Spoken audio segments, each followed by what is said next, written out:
I asked the sound guy to have a go at pushing the wheelchair to experience how heavy it is, how difficult it is, manoeuvring both my son, the chair, and equipment such as oxygen. And we're being asked to do that with active travel. And imagine then doing that when you're going up and down curbs as well. And we're not allowed a power pack because he can't control it. And in the past we've broken wheelchairs travelling with them. So it's an incredibly difficult situation. I've got broken into down Mount Pleasant Road the other night. Mine was one of them. Because no one's walking up and down there. Nobody's coming around. A lady delivering meds at the top by the avenue got mugged for her meds because she had to walk. 12 o'clock at night going to a camp. She can't go and do her work. Carers on £10.11 an hour can't get round.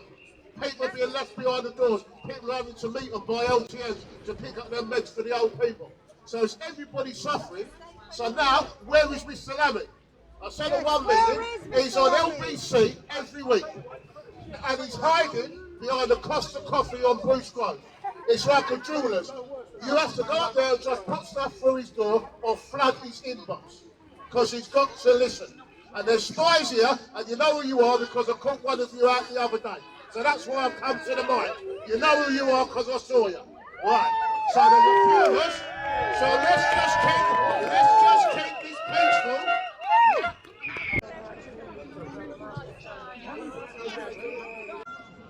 So, I'm Marty Perks. I stood as an independent in Islington a couple of years ago, fighting against LTNs. I think today in Haringey is a really brilliant example of how the battle continues, and also about how there's solidarity between myself and others in Islington, Hackney and Enfield even, who have come here today to really give this a boost. Because it seems to me Haringey is a new front line in terms of taking on LTNs. And it's a brilliant turnout and a really miserable day.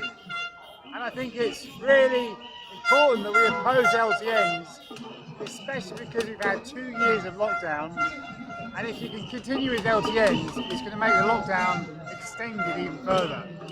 It's a real attack on people's ability to grow, get out of lockdown, to develop, and to do business again and to kind of relive their communities. So I think the LTNs, if they're not opposed, are going to keep people locked in for further. And that's why we've got to take them on. That's why today is really inspiring to see so many people out. Thank you. Democracy has nothing to do with voting. Okay, it's a misconception that the fact that we vote in elections makes us a democracy. We were a democracy before anyone ever voted in England. And that's a really, really important point.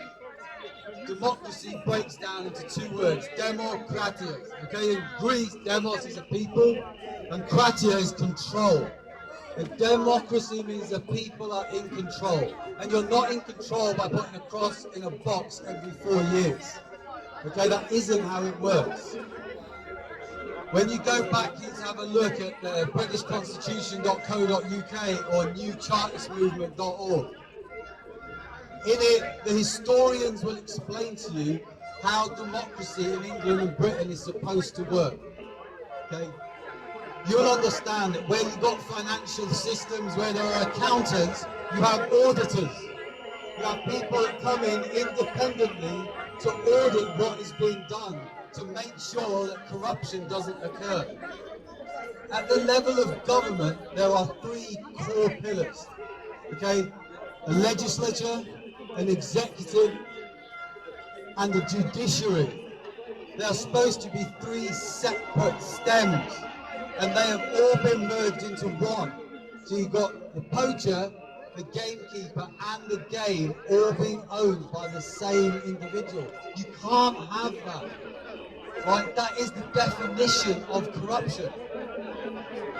Okay, and it's really important that we understand that structural difference. Because it doesn't matter who you vote for, those 3 pillars are still under the same hat. They are only supposed to write the legislation. You consent to it through the process of democracy. How? This LTN, you're not happy with it. In the Constitution, if you understand your rights as jurors, you can hold court here today and annul their policy in real time. That's how powerful democracy is. That's how powerful the Constitution is. And that's why they try and keep you away from learning about it. Okay, there's one thing you have to do. It's the one solution. All the other solutions are still valid because they're trying to fix people's pain. Okay, they're trying to give you remedy for pain. But you have to understand that the Constitution puts the people in the highest seat of the highest court of the land. You can call court independently of any government building, any government judges. They are separate. Government courts and government judges are for legal cases, not for lawful cases. Legal cases are corporate to corporate, business to business. Lawful cases deal with your divine, inalienable rights.